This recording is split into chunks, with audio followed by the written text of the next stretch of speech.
Did you guys see Smile or Smile 2? I saw the first one. The second one's better. Yeah. Yeah. That's what I heard. Hey, what's up to our sidekicks and henchfolk out there in the Geek Nation? You're currently tuning into the CultPop podcast. It's one of the longest running pop culture and comic book podcasts in the world. Statistically, that's a correct statement. This is episode 117. It's actually long. It's actually more than that. But for this particular show, it's 117. If you're new here, welcome. It's a place where we talk about comics and TV and movies and the moral and legal ramifications of vigilantism. Vigilantism or vigilantism? It didn't autocorrect, so I actually believe that's the right word. Vigilantism. It's kind of like the anachronism, anarchism kind of thing. Gotcha. Like where it's like some have extra whatever. And all the other things that scratch your nerdy little itches. Tonight we're broadcasting to you live from Young Junk HQ. Young Junk. a bomb-ass podcast production space in Philadelphia, PA. I was on the spot.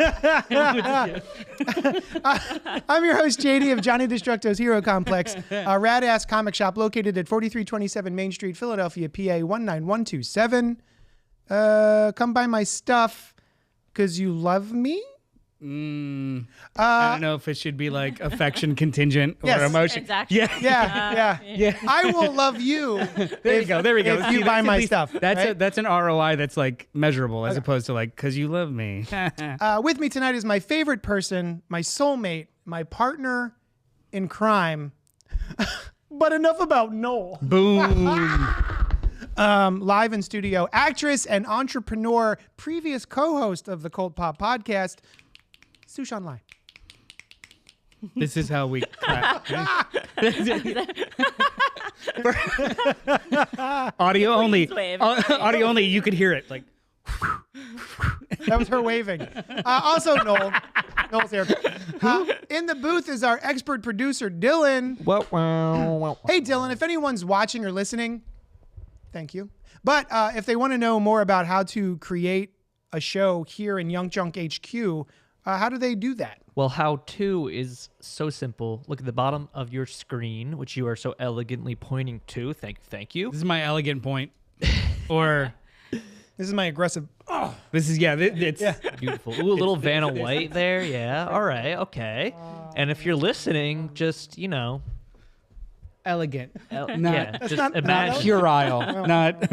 Anyway, you can just email me, dylan@youngjunk.com. Yep. Still going. Super simple. Anyway. Oh, buddy. don't tell him, Dylan. That's our secret. Oh, I guess that is Terry. Hi, Terry. Vicious Marshmallow on the chat. Tonight, we're going to be covering the first 3 episodes of Daredevil Born Again, Disney Plus's reboot/sequel to the critically acclaimed and highly regarded Netflix Daredevil series.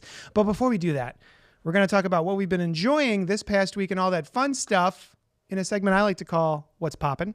A gentle reminder before we get rolling, if you're here live, feel free to comment, like, subscribe, click the bell notification, and do all that fun, nasty stuff so you know that when we're doing this fun, nasty stuff. Oh, I love a little back and forth as well, so email us at cultpopgo@gmail.com. We have no letters.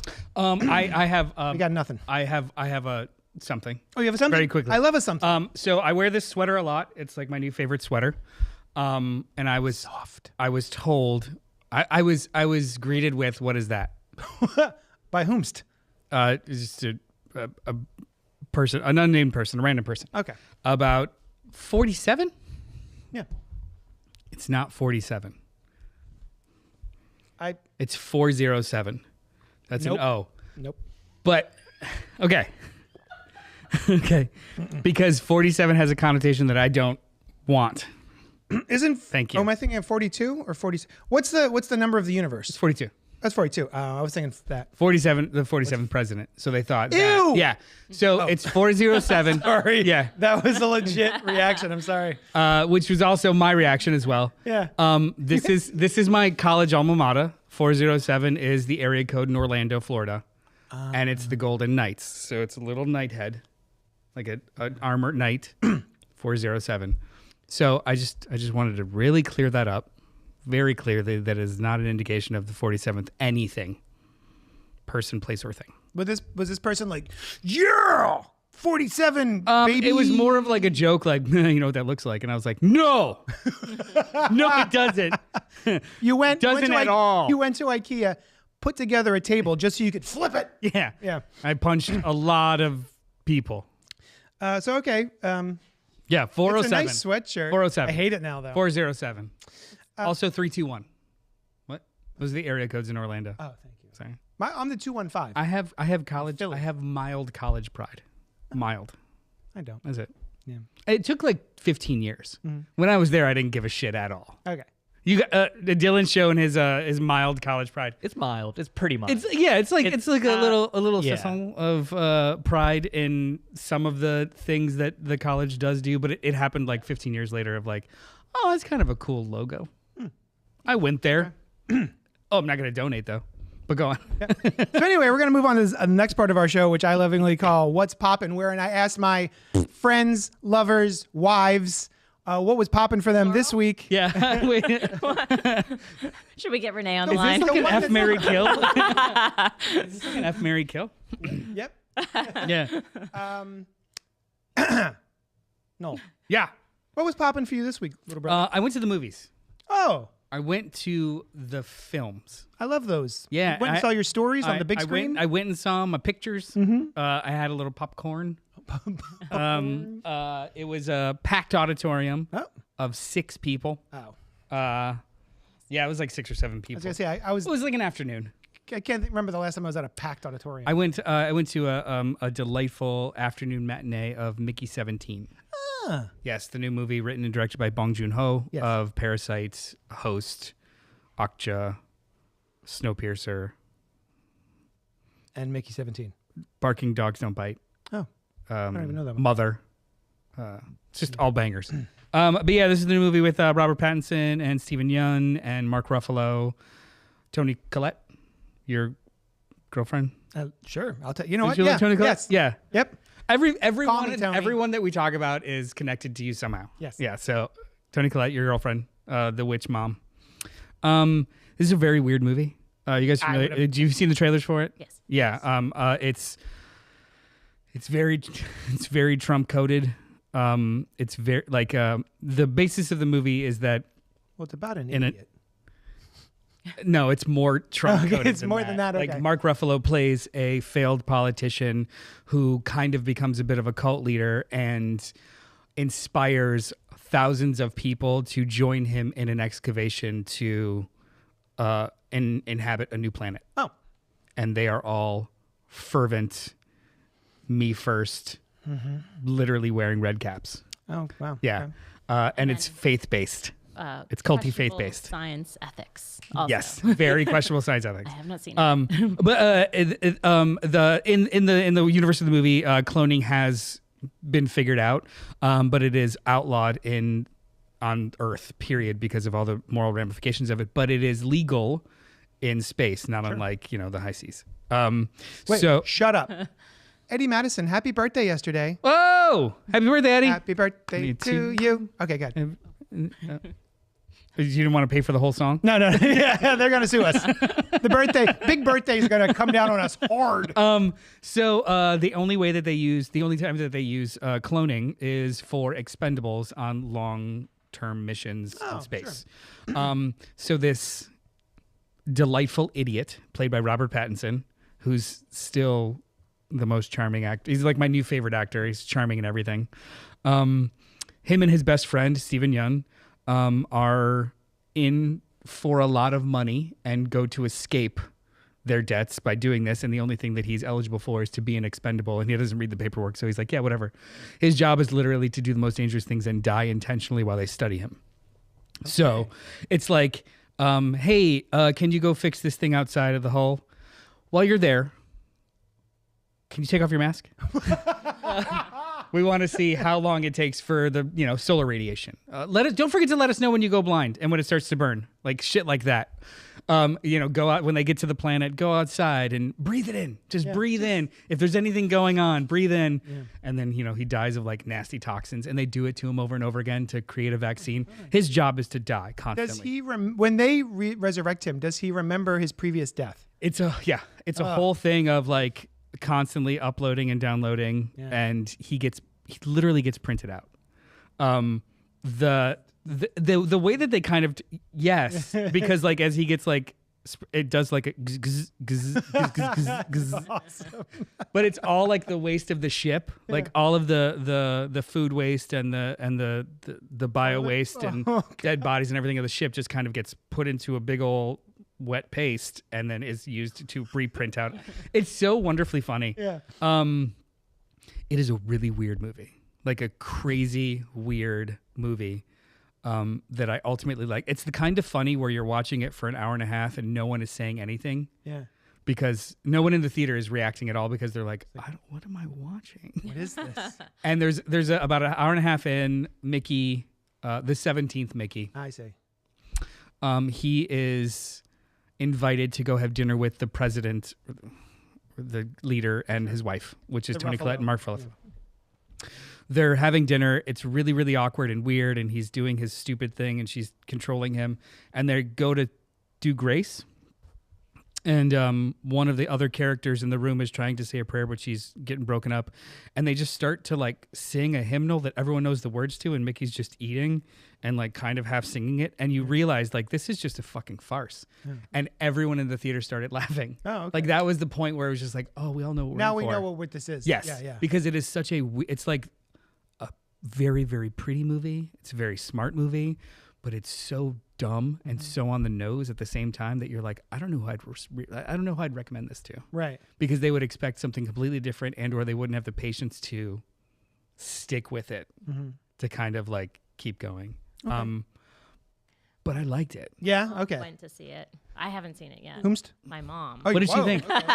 So my mom will pretty much see anything with the discount, with like the Tuesday discount. I mean, sure. And she like went in, she's like, I didn't think I was gonna like it. I'm like, oh, that's a good reason to see a movie. Yeah. Spend your time that way. But she actually, I think for the most part, she's like, it was a little strange. I'm like, I bet it was for you. But so my mother, who didn't like Everything Everywhere All at Once, which I love, so I'm like, oh, I don't know how this one's gonna go for you. But like it's a much more straightforward movie than that. Yes. Like it like the movie it's basically like it's like all of Bong Joon-ho's other movies in a blender. Yeah. Because it covers the same ground as Snowpiercer. It covers the same ground as Parasite. It's just like all done with this high concept sci-fi. Yeah. It also covers all the same stuff as Okja too, because there's a whole subplot of cattle and stuff. Just wild. Yeah, Bong Joon-ho. I think I'm on again, off again with this fella. I really liked the last one. Parasite. Parasite was amazing. I love Parasite. But like Okja, which dropped on Netflix out of nowhere, I was so excited. I was like, oh, here we go. And I think you liked it a lot more than I did. I found it to be a bit of a slog, and I think maybe it's the same problem where I could not figure out what the tone of that movie was supposed to be and what the object was supposed to be. It was like really dark, but also whimsical at the same time. Yes. And I had no idea how to like process that. Yes. The same thing with Host, though. You guys seen Host, right? The host with the... Yeah. Yeah, I like that. I haven't seen the tentacle monster. It's Sorry, really, that's what that was. Good. It's yeah.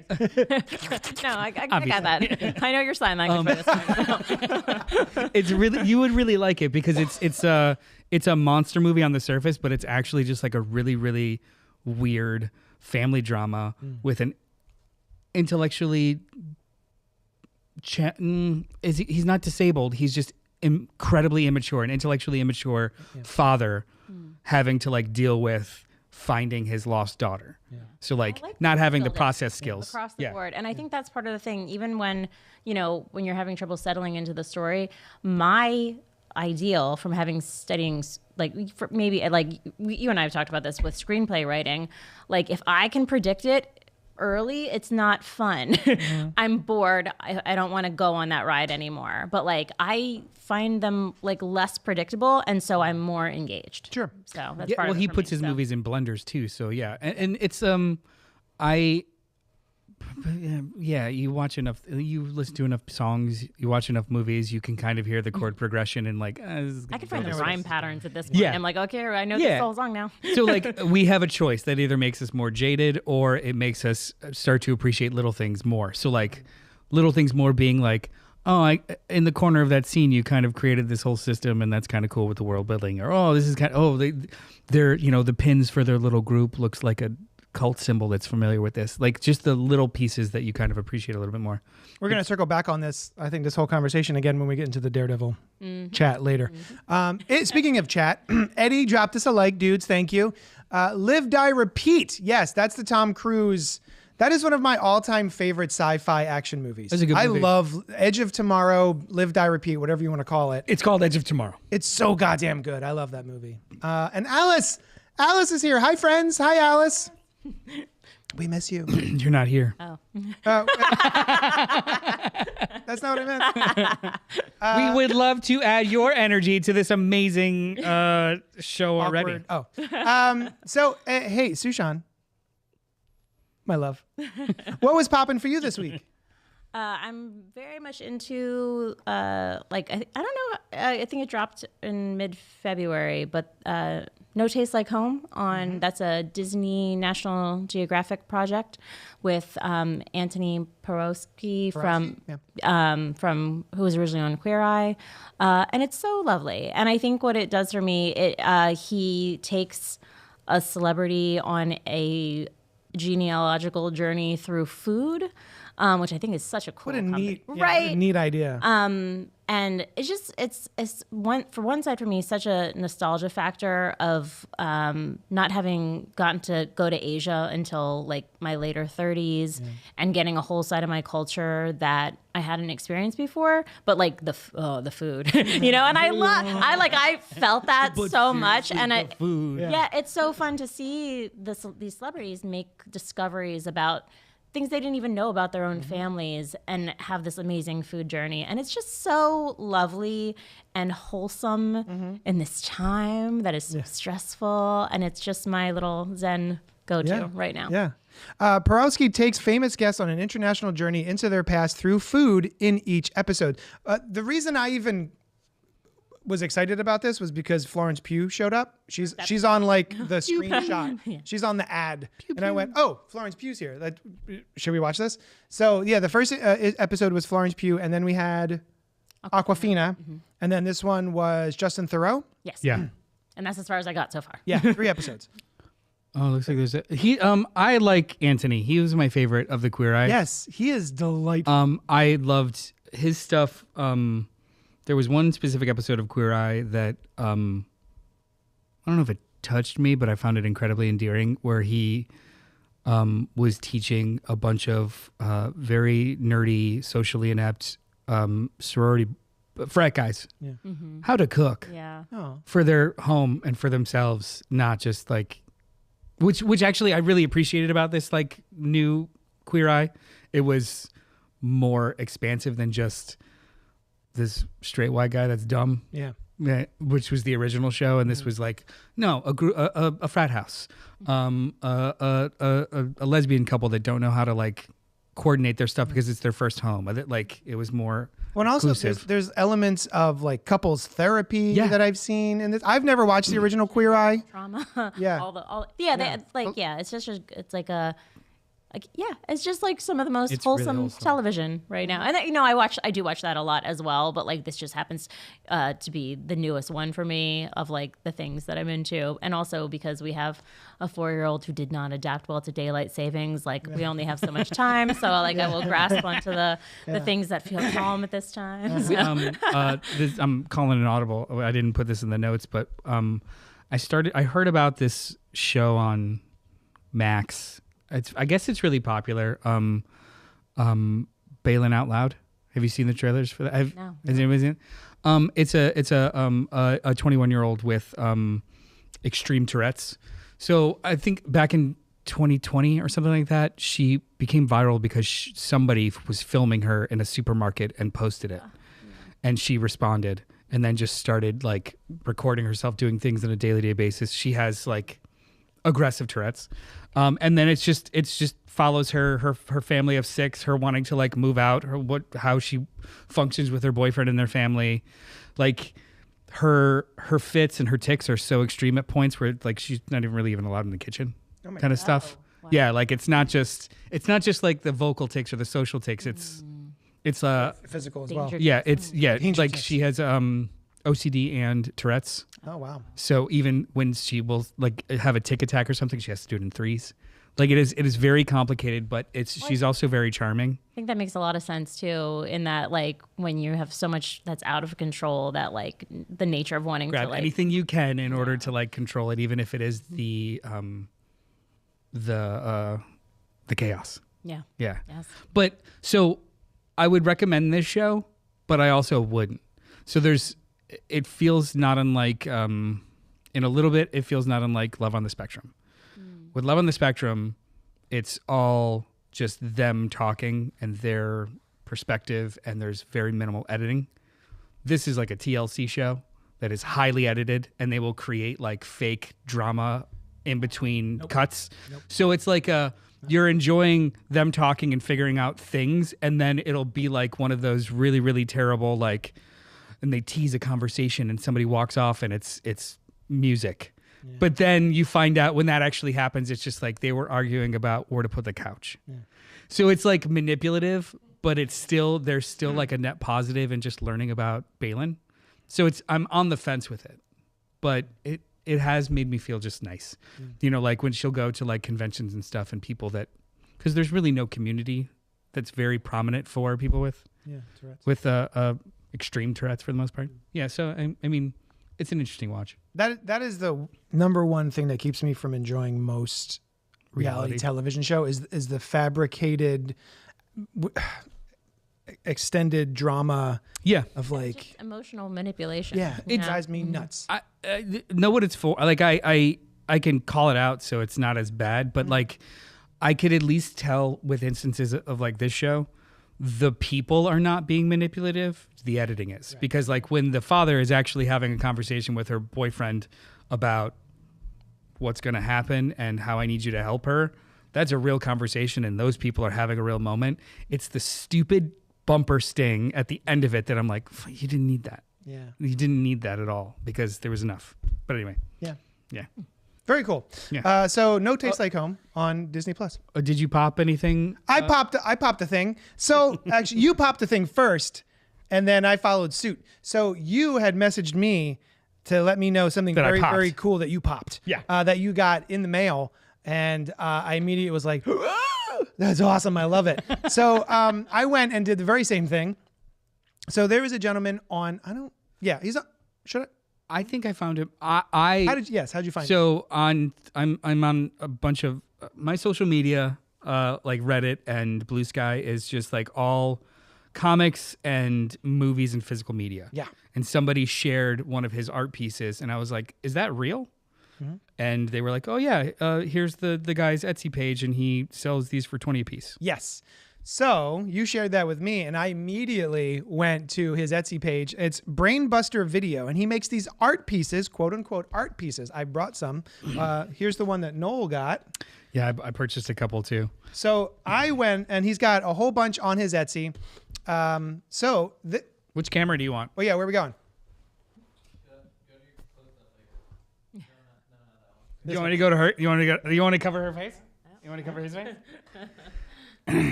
You got it? Yeah, so this is The Substance on VHS. Which is the movie that came out in 2024, I believe.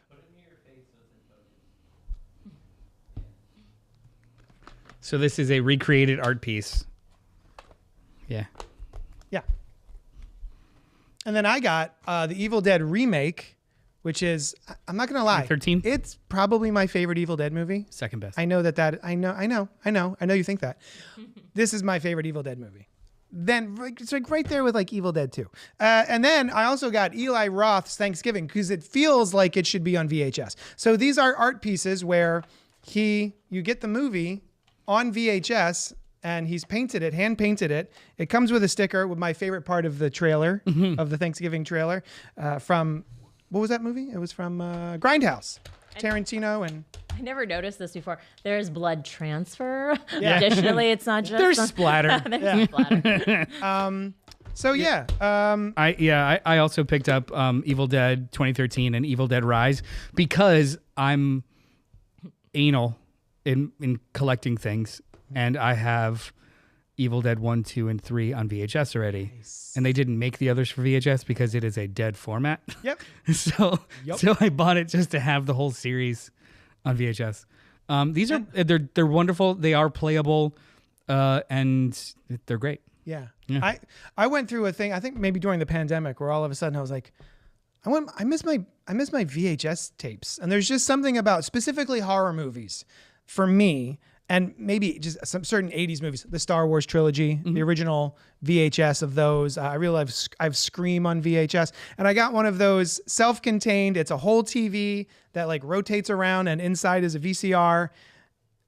And I got one of those, and I just bought a couple of cheap VHS movies and just watched them in the dark. But I love the story of like how you additionally obtained that TV because it was like a retiring couple, or they were scaling back or whatever. Yeah. And there's like, oh, I guess we just don't need this. It's not modern. And you're just like, give it to me. Oh, you don't need it. It's fine. You'll be dead soon anyway.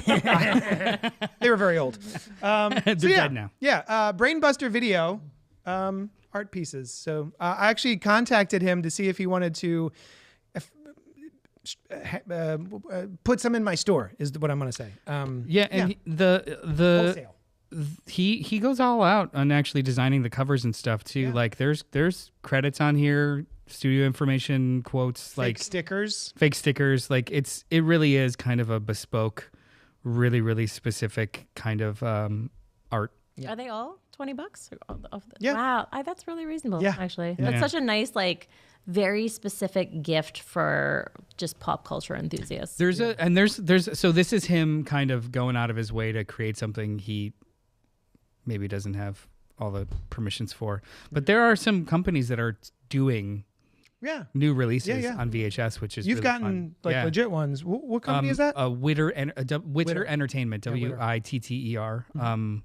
I think I actually have an order out with them right now. It's taken like 2 months. Witter, get back to me. Like the Terrifier series and Mandy and stuff. Like, do you know that there's a Terrifier 2 novel at Barnes and Noble?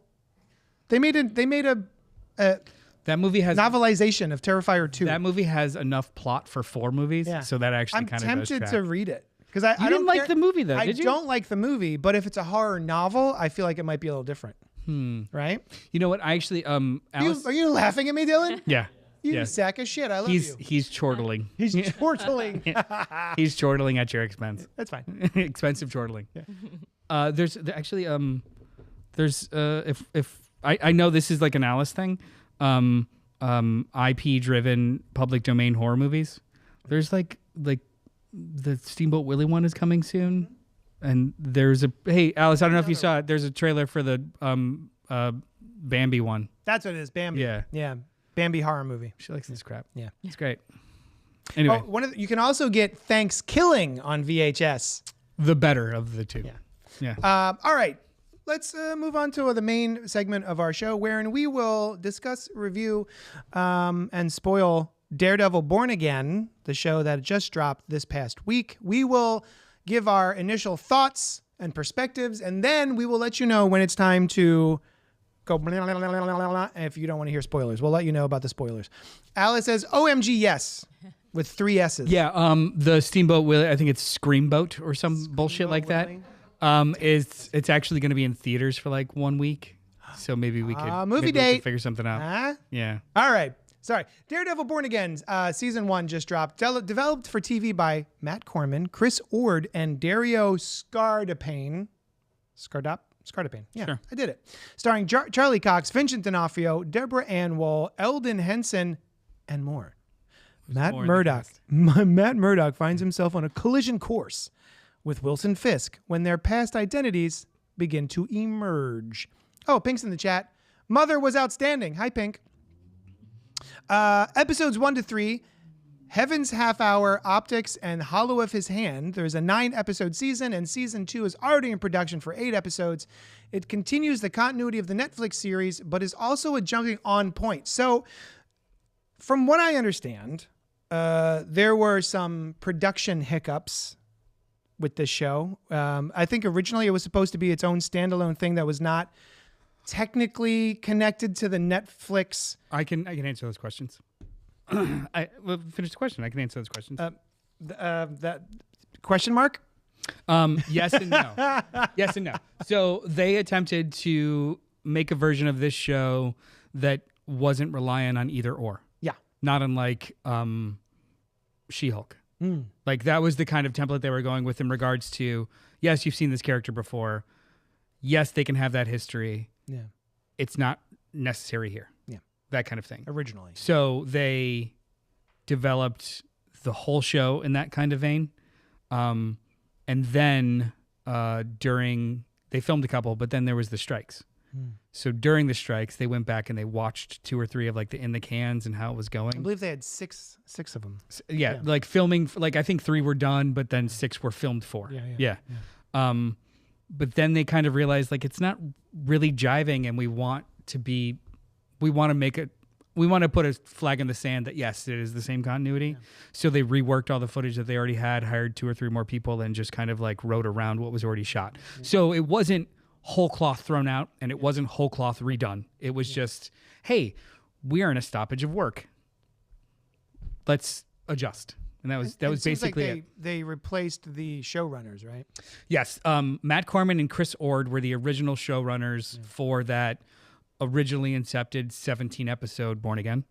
And then Dario Scartapane was the one that kind of came in and reworked everything with Benson and Moorhead. Aaron. What are those names? Yeah. Where are they Yeah. Spring, The Endless, Digging in the Dirt. Word. Yeah, they directed 4 of the 8 episodes, 4 of the 9 episodes. No kidding. Yeah. Oh, that's awesome. Because they did almost all of Moon Knight. Yes, they did. Yeah. So, yeah. So it's like half truths on the internet of like it sucked, so they scrapped it. No, they didn't.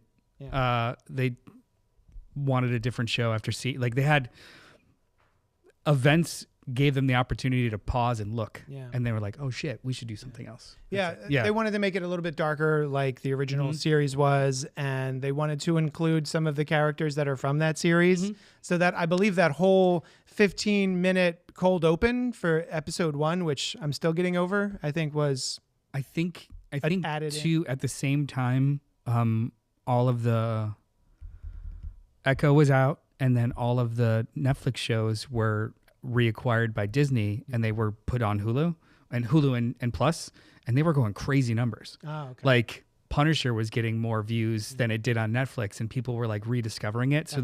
So it was kind of like serendipitous of them just being like, we should lean into this shit instead of like pretend like it's not. So it wasn't nobody was in trouble. This wasn't like a failed MCU project that like the internet wants you to believe. Yeah. I also heard that Daredevil, he didn't put on the suit till like episode 4. Like, well, I think you never see him in the suit till episode 4. Or something when we like talk about the 3 episodes that were released, actually, it's kind of the same thing, except for the it's just the intro, an intro, and that's it. Like this is a procedural show. Yeah. This is Law and Order. So let's give our thoughts on how we feel this connects to or lives up to the original series, because I don't think you can talk about the show without having some sort of Brian Lieb. I'm sorry. Just gonna drink for 30 seconds. Gotcha. Yeah. Chug. Yeah, go ahead. I don't think you can really. I think it's adequate to talk about these shows in tandem. Yeah. How did you feel about me. episode 1? I found it predictable. Yes. Wait, you found the whole episode, the episode 1 predictable. Well, for You sure, knew- the opening scene. Gotcha. Yes. Yeah. Yeah. It's just like. Everyone's too happy. Yeah, partially, yeah. And just like, the sense of foreboding when everybody's too happy. Yeah. Like, and you're just like waiting for the thing to happen. Yeah. But yeah, a lot of it, like, because like the whole idea, well, partially from the title, the whole idea of being reborn, it's like, oh, what major thing is going to happen to like shut everything down? And which is like, you need to make the story happen somehow. But, Yeah. Did you enjoy it? Like, it can be predictable, but also, because I will say that I don't think that a lot of the original Daredevil series was shocking. No. Like, I didn't think there was a lot of surprises in Daredevil, the original series, you know? I think. But I still love it. Yeah, I think if I were to compare the original to like the current, I I think I like the first episode of the original better. We Right. yeah, we went and revisited it. Yeah. Yeah. I'm still in it. I still want to know what happens. But from just the storytelling perspective, I just Pink, it's okay to not like something, Su-Shan. Yeah. oh no, You don't have to be nice. I for sure don't like plenty of things. But no, I want to give it a fair chance. Like, Don't accuse me of not voicing my concerns all the time. She's a hater. She hates a lot of things. No, I'm kidding. And that just the first episode. Like, how do you want to do this? Like, thoughts? Because it's technically the first third of the whole first season is out, so we've seen it. Wow, that's crazy. 3 of 9. So Yeah. like, overall thoughts, or do you want to break I it think apart? is that pretty much your overall thought? Is like all it's predictable. Did 2 or 3 kind of So catch far. you in a way, or just overall it's a little predictable, but I like the people? yep. Yeah. I just, I can feel the formula. And we had talked about it earlier of just like kind of, I'm hoping for the big unveiling, unleashing, because they've tied the hands of like everybody's action at this point. It's like, ooh. And like, I hope that's building an appropriate amount of anticipation, but I'm not sure because everything has been so predictable. So What did you think? I'm in on it. I think it's a lot of fun. The way I'm looking at this version versus the previous version is going from like the Ed Brubaker run to the Mark Waid run, where you've got the dark and dour, beat upon, everything is raining all the time, and Matt is sad a bunch, and then we jumped to, in the comic books, a Mark Waid run, which kept using the word swashbuckling to describe it a lot, and it's like, Matt is smiling again and he's having a good time, and the sun is out occasionally and stuff like that. So the way I'm looking at the 2 different series is just a change in comics that happen every time there's a new Creator team move. creative team. And you know what, though, too? Even in that run, and so far in the show, it's kind of rolling that way. The darkness does creep in, and you kind of find out that it's something that Matt can't sustain. Yeah. Yeah. And So that's it feels a slowly lot happening. like the Yeah. Mark Waid run, which I really liked. So I'm enjoying it. I will agree that it is extremely predictable, although I was a little flabbergasted by the first 10 minutes of the first episode. I knew something was. Okay, so everyone's trotting along, doop-a-doop. We're all friends. We're skipping down the yellow brick road. Should we go to spoilers yet? Well, you didn't give your thoughts yet, but like something big happens, and so I was like, where you said clearly something bad is going to happen, I went, oh, well, it's a Disney show, so maybe they're just like playing up the cutesy aspects of this. And created Bambi. Yeah, Went there's back to yeah. Disney, like, come on. I reject that premise. Disney has a lot of fucked up things in a lot of ways. I mean, we keep dancing at like something bad happens, so it's like hardly a give spoiler your at thoughts. this point.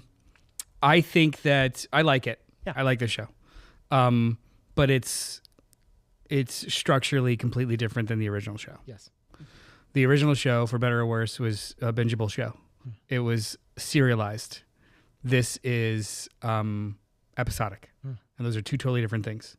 They are created, like they're written differently, they're structured differently. With the original show, 3 or 4 episodes was kind of like one arc for a thing. This is a weekly segmented show. It's got a couple of threads in between, but it is one episode. So it's written 3 acts for 45 minutes to an hour, like a Law and Order episode. Yeah. For better or worse. And I don't dislike that, but when you compare the 2, it's different experience. Agreed. It still has cursing. It still has extreme violence. It still has like those moments, but it's a procedural. Yeah. He's got a private investigator that helps him with cases, and he's in the courtroom for half the time. It is a procedural show, and I think that might shock some people. Yeah. Yeah. I enjoy the procedural elements of it, but like we were talking about earlier with episode 3, she again was like, it was completely predictable, and I was like, yeah, every procedural courtroom drama is predictable. There's rarely like a gasp, what, kind of reveal in a courtroom drama. I didn't think. I knew you got the sense that something bad was going to happen. You just didn't know where it was going to happen, and that's ABC television. Yeah. 9 o'clock hour A kind little of shit. piece that's taking me out of the story in that, okay, so a year ago, they were in Hell's Kitchen. Yeah. And then he's in a year. How many cases, for the type of cases that they like to take, how many cases are they like doing to do that much better? And I'm like, well, this is posh all of a sudden. Because like, he piggybacked off McDuffie. Yeah. She was already a prosecutor. He like joined her. Yeah, he joined her and then okay, became a okay. partner. Yeah. Okay. Yeah. And but you know what? It does make sense though, because in the comics, this transition, he completely relocated to San Francisco. Yeah. To like join another firm to like change his life. And in the show, I guess it's somebody else that moved to San Francisco, so we don't have to see them for a while. Yeah. All right, so those are our thoughts. I'm still enjoying the show. I don't think it's bad, but it is different. The vibes are very different. So I still recommend it. If you like the original show, give this a shot. Yeah, and also too, like there's a couple of plot threads that they've introduced that I think are I'm excited to see come to fruition. Even though I read comics and I know exactly how they're going to come to fruition, but it'll still be emotionally rewarding for me. Yeah. Do you recommend the show? I do. Okay. Yeah. Yeah. All right, we're going to get into spoilers for Daredevil Born Again right now. Foggy's dead. How could they do it? Breathe for a second. How could they do it? Oh, poor Foggy. Although, here's my problem with the show. My major concern with this show is Foggy and Karen are the reasons, besides Matt, that I enjoy the Daredevil show. I like watching those actors. I like watching their interactions. I like their friendship. I like everything that happens with those three characters. And now they're gone. I had heard, oh my God, they haven't been cast. They're not coming back for the show. That sucks. I don't know how I'm going to feel about it. And then when the show started, I was like, oh my God, there they are. It's great. Oh, okay. One's dead and one went to San Francisco. Why? What was the point of this? And now he just has an entirely different cast of side characters that I don't particularly care about yet. I don't care about his new love interest. I don't find her to be charming or interesting at all in the slightest so far. I think she's fine, but she's no Karen. I'd much rather be seeing their interactions. So I'm not sure why we've done this other than the insecurity of, well, we wanted to make this be a standalone thing that doesn't really connect to the original show, but then whoops, we're going to make it connect to the original show. So I guess we should have those characters in. So I guess we should write them in and then kill one and then move the other one. It feels very strange that way. I think also part of the challenge with it is having something to compare it to, and that original casting from the introduction of every character, they had such good chemistry. Yeah. And that does not exist. Yeah, currently. not yet. Not yet. But it was immediate. Yes. In the first series for me. Let them cook. Sure. Only because oftentimes we get to examine the space left by more than anything else. So Matt's putting on a face and they're out there somewhere. I also don't think Foggy's gone, but whatever. Yeah. Comic books, baby. Yeah, comic books, baby. Yeah. Oh, sorry. So Karen's alive. Karen's fine. Everything's fine. Foggy's not. It's an ongoing plot right now about what actually, like, who was responsible for Foggy and blah blah blah. I also don't think he's dead, but even if he is, it's okay. Like, I'm gonna go on IMDb and flip through. Yeah, right. What episodes are you? How many episodes are you, buddy? Robert Monroe Jr.'s in the chat. When it was revealed that Foggy and Karen wouldn't be on the show, fans complained. So they brought them back just to kill Foggy and send Karen to San Francisco. That put a bad taste in my mouth. Robert Monroe, I respect you, but I also don't think fans need to or have the right to control a creative process. Roll with it or don't. I don't necessarily subscribe to people complaining about a product before it comes out in order to sway something in one direction or the other. If it's not good, it's not good. If you liked it, you liked it. I think that this is all a part of the plan, to be completely honest with you. Yes, I do. They weren't going to bring those characters back right away, and they weren't there. But then they did, and then they brought them off the table because clearly the story they want to tell is Matt without his support system. Yeah. And maybe they will come back in at certain points, either in flashback or physically. This is the story they wanted to tell, and I don't think it's necessarily the job of the fans to supersede it. I don't think he said that. No. I know. He's talking about the fans that complained. Like so they brought complained, and so they reacted to it. That's what I'm saying. But I don't think that they reacted to it. I actually, like, if anything, this seems like it's closer to the original plan of seeing Matt without them. They just went a different way around it with creating a new intro and then hiring them for later, because they've blatantly said that both Foggy and Karen are going to be a part of season 2. Oh, yes, I've said that recently. Yeah. Yeah. So, like, I'm not really worried about. If anything, I want to see how it all comes together. Not necessarily, this is not what I signed up for. You know what I mean? And I do see that conversation happening a lot. Not that that's what you said, Robert. It's just it triggered that response, because that is happening online, where people are like, they didn't give me what I wanted exactly how I wanted it. Like, shut up. I mean, that's a constant. Let them cook. That's a constant problem. That's what I mean. Yeah.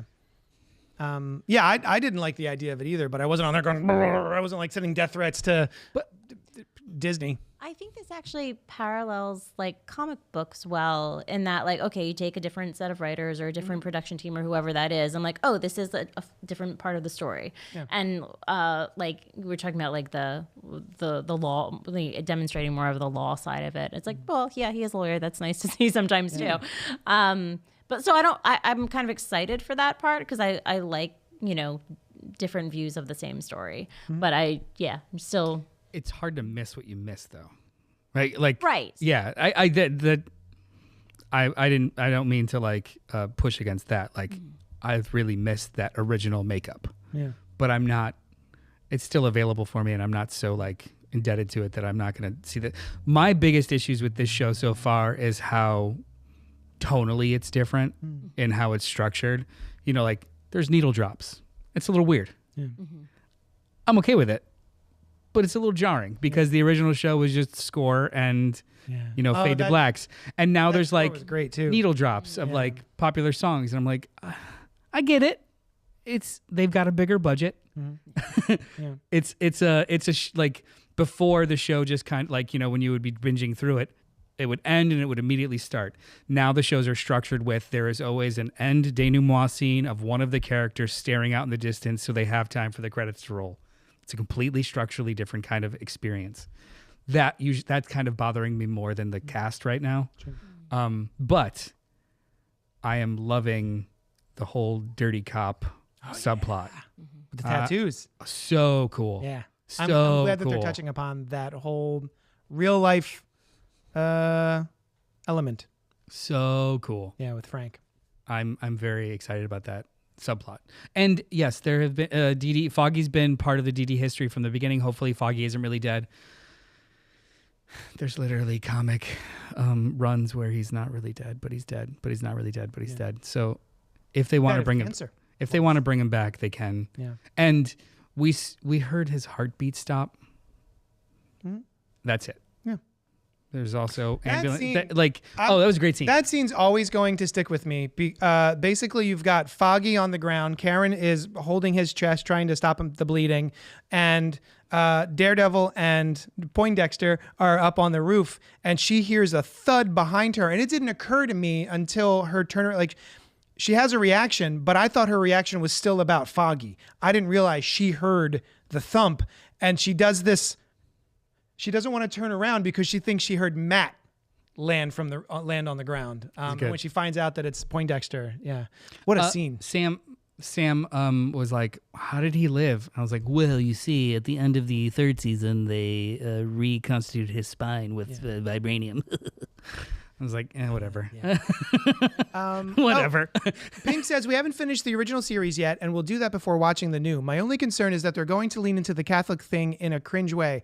I will say so far there has been 5% Catholic.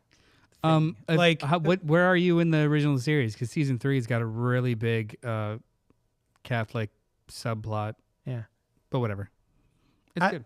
Does she mean that they're going to lean into the Catholic thing in the Disney way in a cringe thing? So. Yeah. So far there hasn't been hardly any of it. Some people have been complaining that there isn't enough of his religion in the show. There are no sacred cows to me in Daredevil. I kind of feel the same way. I mean, I miss Foggy already. Yeah. He's my favorite character. I just love.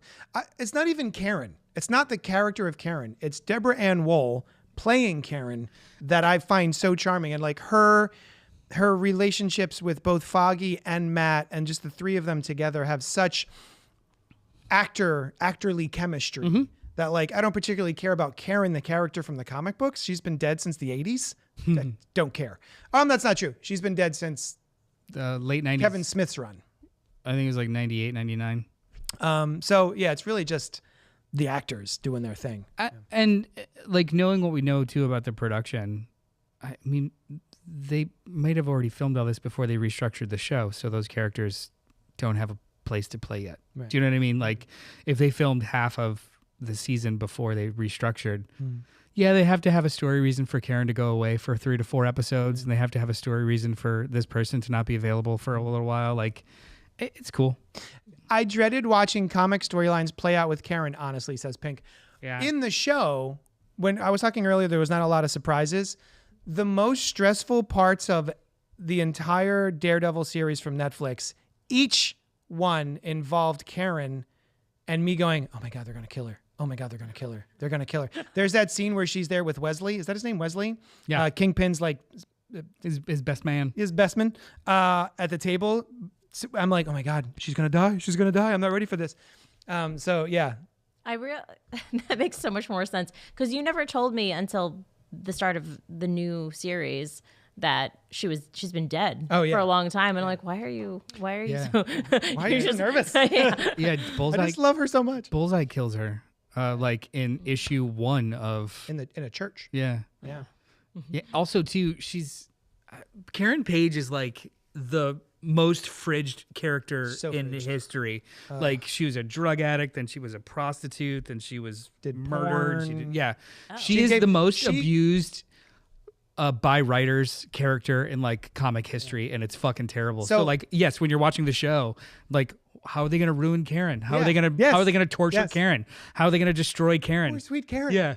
But no, the Netflix show just kind of kept making her. D&D. Yeah, they kept making her a better character. They kept making her like a better character. They actually ended up giving her like attributes of other partners and characters of Matt because they just like the actor so much. Yeah, I think in the what was it in the actual comic book called Born Again, she I believe, is it for drug money? I haven't read She knows I haven't Matt's secret identity as Daredevil. I believe, I may be wrong, it's been decades since I've read it. I believe she gives up his secret identity to the Kingpin for drug money. So Thanks, Frank Miller. Yeah. But yeah, Deborah Ann would never do that. So anyway, anything else about Daredevil Born Again? I think it's a solid show. It's not the same show, but it's a solid show. I do like, we're talking about earlier about the law elements, the courtroom drama elements of the show. I love a courtroom drama, so I like that they're adding a little bit more of that to this storyline. I think that's one of the biggest faults of the She-Hulk show is me personally. I would have loved like a God, what was that silly show with the Uka Chaka and the dancing baby? Oh, Ally McBeal. Ally McBeal. I was expecting more Ally McBeal than what we got, and there's not a lot of actual courtroom stuff in She-Hulk, even though she's a lawyer. I was kind of hoping for a little bit more of that in the show, but I'm glad we're getting it here. And I think that show's perfect. Okay. I also like that Matt Murdock's character was getting in trouble as a lawyer. Yeah. I'm like, oh, you're just kind of trouble because he's like, of course you are, but in a smart way. But like, oh, this is fun. It's like that, just like little notes like that. Yeah. Just like he's a little devil. He's a little devilly guy. That's one of the other things I mentioned is even though it is a courtroom drama, it is a superhero courtroom drama. So there's actually the elements where like the White Tiger has a magical amulet that gives him superpowers. And they just talked about that in the trial. That was weird as hell. Like, it was like the tonal difference between this show and the original show. It's just a line of dialogue by Matt in court of like, he didn't even have his amulet, which gives him superior strength. And I'm like, thanks for the exposition. We just yada yada that. Like you introduced supernatural mysticism in Hell's Kitchen because you're in the Marvel universe. I know, but all of these again, it's just Chitauri came down and there's a Doctor Strange, you know. But the original show dealt with that in just like very very small ways what that did didn't they call even. It was like the invasion or something. Yeah, they would call it like the event or something. But so that was ways of like not having to swerve into it, and they were just like, screw it, we're just gonna like he just had he's sex got with She-Hulk. We're got swerving a magic into amulet. it. Yeah. And She-Hulk did have some really really great law episodes. Thank you Okay. very much. Yeah. Like having to figure out how to get alimony from somebody who's immortal and has like multiple wives. I think that was wonderful. That's a case great law. idea. Yes. And they handled it in court in that show. Cool. Yeah. It's a great show. It's not coming back, is it? Oh, I don't think any of those shows are getting second seasons. Mm. But they're basically saying like most of those shows shouldn't have existed. It was all just like a push for subscribers. I'm glad they did it. Yeah. No, I still love Hawkeye. Hawkeye's still one of my favorites. I'm glad they did it. It's just they, instead of figuring out the audience and longevity for these things, they just greenlit Plunked a them bunch out. of shit Yeah. stuff. None of it was Bunch actual of shit, shows. like Yeah. a bunch of shows. Yeah. But no, Moon Knight's not going to get a second season. She-Hulk's not going to get a second season. But none of them have said any. Like they're all like, those characters are still around, and we're still Yeah. going to use them. It's just they're not going to have another 9-episode season. Yeah. Tatiana Maslany. Was that how you say her name? She was so charming in She-Hulk. I would love to see more of her as She-Hulk. She loves Or She-Hulk. as She'd do it again. Jennifer. I think they took the opportunity to introduce more diversity to mainstream than like I know the comics exist, right? But like not everybody's gonna read the comics, and that they like I just enjoy it. As You mean like as we this, have all these my- other things, not just Oh, I mean that they didn't give the shows room to breathe or find audiences. They just they greenlit like 7 at a time over the course of 2 years, and there was just like Even it was like a weird fatigue right? because yes. There's a lot But of I think shows. they were that- excellent. but they're still on there, and Yeah, people are still that's true. discovering And them, still I think- discovering them. right? Yeah, And that's like true. if you like one, I rate them like for where my personal preference of What's your favorite? What was your favorite? I think Loki. Loki. Yeah. Both seasons or just like 1/2 or I think 2 2? better. Yeah. Nice. All right. It's like a bottle episode season. That's mine. Is it Hawkeye? Might You be Hawkeye. talk about Hawkeye. The thing I love the most about Hawkeye is that it's rewatchable because it's a Christmas show, and Christmas rolls around, and I go, I can put on Hawkeye at the shop because it's Christmas time, and I love both of those characters are so charming. Yeah, I really like.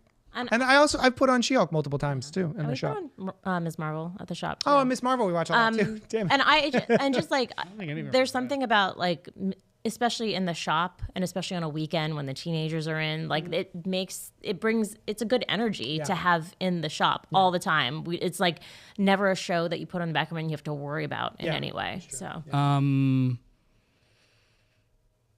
Agatha's great. Oh my god. oh that was good. yeah, That was good. That was really good.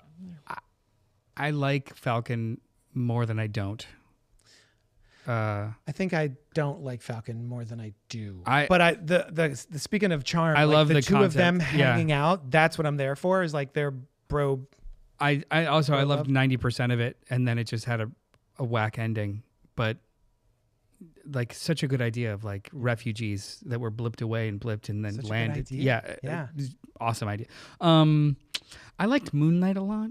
That I think had a fumbled ending. WandaVision was fun. I think my least favorite one at this point is Secret Invasion. Yeah, It had such promise in my head. even Echo was pretty dope. Oh, Echo was pretty was good. dope. Yeah, I like Yeah, Echo. there's no like net bad at all. No. I just think it all came out way too fast. Yeah. Like And none of them had enough time. they had no plan and no time. They were just literally greenlit 5 or 6 shows to get subscribers and had no plan. Yeah. Yeah. All right. Miss Marvel's so good. Anything else? Yeah, Iron Fist is the best. Actually, I think we You just lying sack figured of that poop. out. No, I think no, we actually, don't love. We're not Iron Fist. if fans we're here. including all of Netflix, I think Daredevil is my all-time favorite superhero show. I just really, really I think love that show. season 1 of Jessica Jones clears it, That's so good too. but Daredevil is the more consistently excellent show. Yeah, throughout. Yeah. Even though There's a bit of a season 2's dip in little, season 2. yeah, like half of season 2 into Defenders is just like, what's happening now? Yeah. There's a giant hole in New York City, and there's checks notes a dragon in there. Like what's happening? Yeah. Where'd Sigourney Weaver come from? Dylan, what's your favorite? I don't watch television. I do watch television. Oh, Sam's in the chat. Hi, Sam. Hey Sam. Hey. Hi, Sam. How's your tooth? I haven't really seen any. I don't have Disney Plus, so I haven't seen really any of the Marvel shows. Sorry. Nasty Cool. face. Yeah. Anything else you want to add about what you don't like? I mean, I wouldn't say don't like them. I haven't seen them. How do you feel about me? You're. He's never seen you. Yeah. He doesn't have Disney Plus. He can't. Yeah. But favorite superhero show? I like The Boys. Oh, that's a good one. Better show than comic. For sure. So I've heard from y'all that the comic leans a little bit more into the edgelordiness. So You know what you should check out if you haven't already, Dylan? Invincible? I don't know. I tried. Oh, it's not for you. Oh, okay. Maybe I'll try again. It's been a while. I love and I think I only watched one episode, but Oh, no, you Yeah. gotta, yeah. you got to right. dive in. Yeah. Yeah. All right. I'll try that out. Yeah. Just back to the boy. Homelander's casting makes that show. It's so. It's very true. Yeah, he's so good. The only thing about He's so creepy. the Homelander actor is that he's immediately creepy.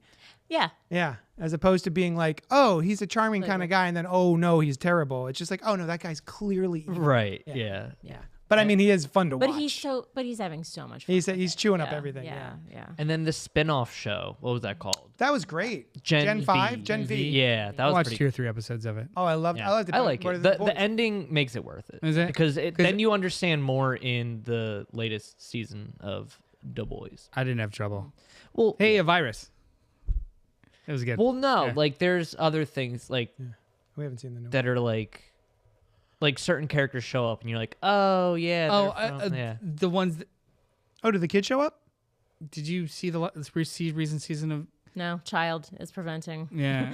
Yeah, we Right, can't. too much there's some violence. things we can't I watch. I did track that, like at the end of the season. Oh, those two Yeah. were characters with Yeah. faces. They were probably on the other show. Yeah. Yeah. Cool. All right. Everyone shows up. Email us at cultpopgo@gmail.com. Let us know what your favorite superhero show is. Because why not? And why is it She-Hulk? And then this morning we dropped a new episode of Fresh Floppies, Noel and I, story. where we talked about a smattering of the comic books that came out today, brand new comic book day, but without spoilers. Splattering. So you can check that out on probably if you're on Facebook or on YouTube. It's here, up there, or down there, or over there. I'm not sure how that works. And then You think it? Well, I mean, if they're looking at you and this is live, Yeah, then then it's- on the left-hand side, their right, your left. this one. Over here is where your suggested videos are There going you to go. be. There you go. And hopefully, Fresh Floppies Fresh is gonna be in Floppies. one of those. Number 80. Yeah. Yeah. 89. What is next week? Noel? Next week, Huh.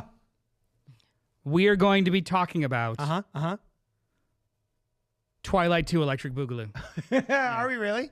Yeah. Great. We're on the New schedule moon? for Is that Twilight. New Moon? Sure. Is Alice going to be back for that? Alice! She told me she is. Alice, do you you're want back to come next for week. New Moon? Oh, you're going to join us for New Moon? Maybe. I don't think We have a child. You don't. You have a child, you and I don't- don't think I planned for that. You don't. So, You don't want to. You don't want to wax poetic about New Moon. What's it called? New Moon. New Moon. Full Moon. I don't remember any of it. I- I definitely saw I've it. never seen a stitch of it Okay. at all. So this is all fresh for me. Yes, says Alice.